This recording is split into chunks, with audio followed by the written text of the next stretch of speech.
came over one night to smoke pot with my brother. I showed him. All great stories start. Yeah, I showed him a song. This is like 4 years ago. Sorry, Mom. I showed him a song, and he was like, "Holy shit, this is fucking good. I love this." Hey friends, it's your girl Emily Curl back in my virtual iHeartRadio studio, and today we're hanging out with emerging band Telescreens is their name. They're here joining us from New York. What's up, guys? How's it going? What up? How's it going? So nice to see you all. This is our first time hanging out, our first time getting to know you guys as a band. So let's take it back to the beginning. How did Telescreens form? How do you guys all know each other? We met in school, actually, in college. Me, Austin, and Josiah met kind of just in studios at school. And then we kind of locked ourselves away and made an album. And then 3 years later, this guy showed up right when we needed a drummer. It was like fate. Oliver's actually my brother's best friend from middle school. So it was like a kind of colliding thing that happened. Yeah, go way back with a hidden thing. Yeah, like 4 years ago. So it sounds like a serendipitous thing from you guys all meeting. So you said you've known each other for a long time. Did you always knew that you wanted to pursue music? Was this always a path for each of you? I'd say for us three, yes. And Oliver kind of had a relationship with drums, and then yeah, I love drums, and it was kind of a thing where I thought I'd take it to high school and then go and pursue something else in college. As soon as I got back in contact with Jackson and then everyone started playing together, I realized it was he a lot more fun than school. He came over one night to smoke pot with my brother. I showed him all great stories start. Yeah, I showed him a song. This is like 4 years ago. Sorry, Mom. I showed him a song, and he was like, "Holy shit, this is fucking good. I love this." And I was like, "Are you still playing drums?" And we had been already like auditioning drummers and going through a lot of different people. And then I was like, "Yeah, let's screw it." And I was like, "Where are you living?" He's like, "New York." Oh, whoa! Yeah. Holy shit! Yeah. Didn't even know that. He comes to New York. He comes to the first rehearsal. He plays a little bit. He's tentative. Then Josiah, who's like grew up in the church, got him the kit and kind of showed him what we were looking for. And something just clicked, and he came in like a fucking gorilla on steroids. And the rest is history. Yeah. And now we're in. You know what I mean? So This is a great. I love this. I love this dynamic already. Yeah. It's also interesting because I feel like it's rare that you see bands that everyone lives in New York or kind of grew up there, spent a lot of time there. Do you feel like this city has had like a big impact on your sound, on your creative energy, on your identity as a band? I'd say definitely, yeah. A lot of the lyricism, especially, is kind of like surrealist landscape that's inspired by the city, inspired by life here. It's a grind.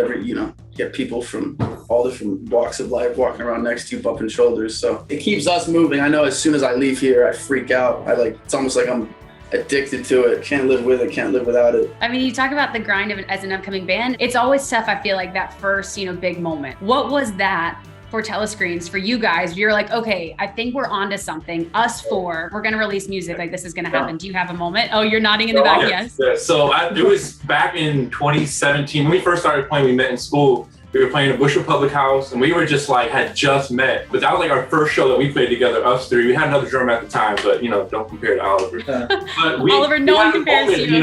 Where we all felt it. You can't really describe that feeling, but you all know that feeling. So we felt that, playing our first time live, it was like, this is why we do music, to feel this amongst us and the crowd. So once we had that moment, it was a wrap. And so that kind of started the journey. So very early on, thankfully. I'd say also as well in August, coming back from COVID, it was like, who the fuck still cares about us? A long break. We were playing a lot before COVID, and then a long break, and we came back.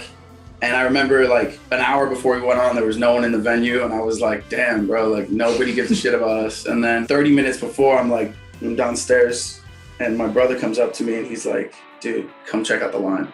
And I go outside, and there's a line all the way around the block of fans who just waited years to see us. And then we sold out that night. It was kind of just okay. And was that some of your first shows? No, we played a lot before the pandemic. We were kind of on the rise for a little bit, but then just like everything, out of sight, out of mind. You don't really know if it's gonna come back when it. But thankfully it did, and we're here now. Got it moving. That hiatus, I feel like with COVID, everyone sort of went through this transformation. Did it change the dynamic of the band? Did it change what you wanted to put out? 100%. Yeah, 1,000,000%.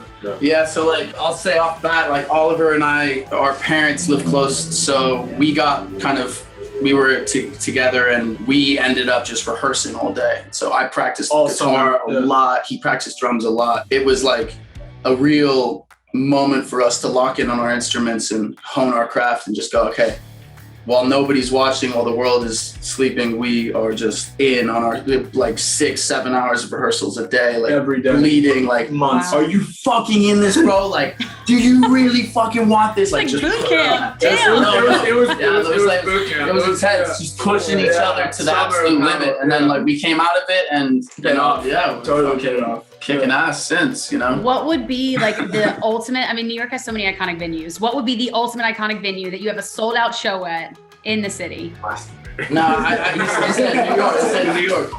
What did you say? I said Glastonbury. She said New York. We're right across the street from Irving Plaza, and I've been eyeing that place. For people out there that are maybe just discovering your music, how would you describe it to them? And 2, what is the one song that they should go listen to? I'd say we're making rock and roll music, and you should go listen to Phone Booth.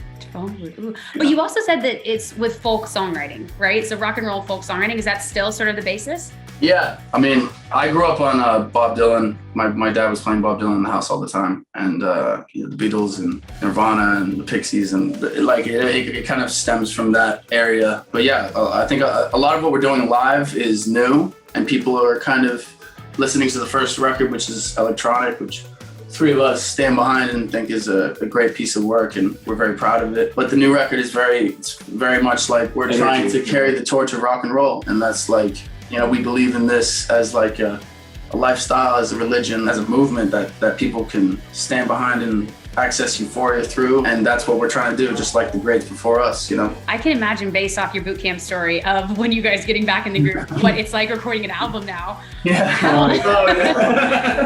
Has it been intense? Can you paint the picture for me of what it's like making this music? Go ahead. Show off your forearm. Yeah, I mean, we definitely push ourselves because we know that we have it in us. I think, especially with Jackson and I, we tend to have a lot of high energy when we play. We want to channel that when we're recording live as well.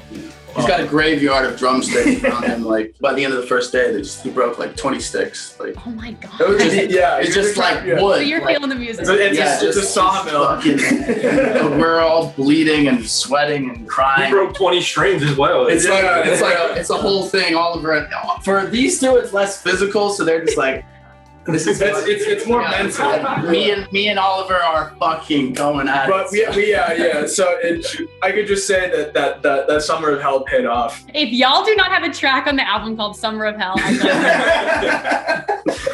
a good idea. That's a good idea. So new album, you're working on it. What can we expect? Like, I know you talked about thematically, it's rock and roll. Can you give us any other teasers of what we can expect from this new album? I'd say it's very, very inspired by Nevermind. It's very inspired by like Doolittle. This one is like euphoric energy. You can dance to this one. You can jump around with your friends and have a good time, you know. Yeah. Just built to elicit like a reaction of happiness. Which I feel like the world needs. So we're ready for this album. We're excited. Telescreens, thank you so much. So great chatting with you guys. Y'all made me laugh. So I'm excited for all that's to come. And of course, for everyone watching, make sure you stream all of Telescreens' music on iHeartRadio, including their new single Phone Booth that's out now. Thank you guys so much again. Thank you. Thank you. Pleasure. Hey guys, thanks so much for watching. Did you like that video? You can check out more over here. And don't forget to subscribe to iHeart right here. And if you're already a longtime fan, make sure you ring the bell down below so you don't miss a single video. Bye guys.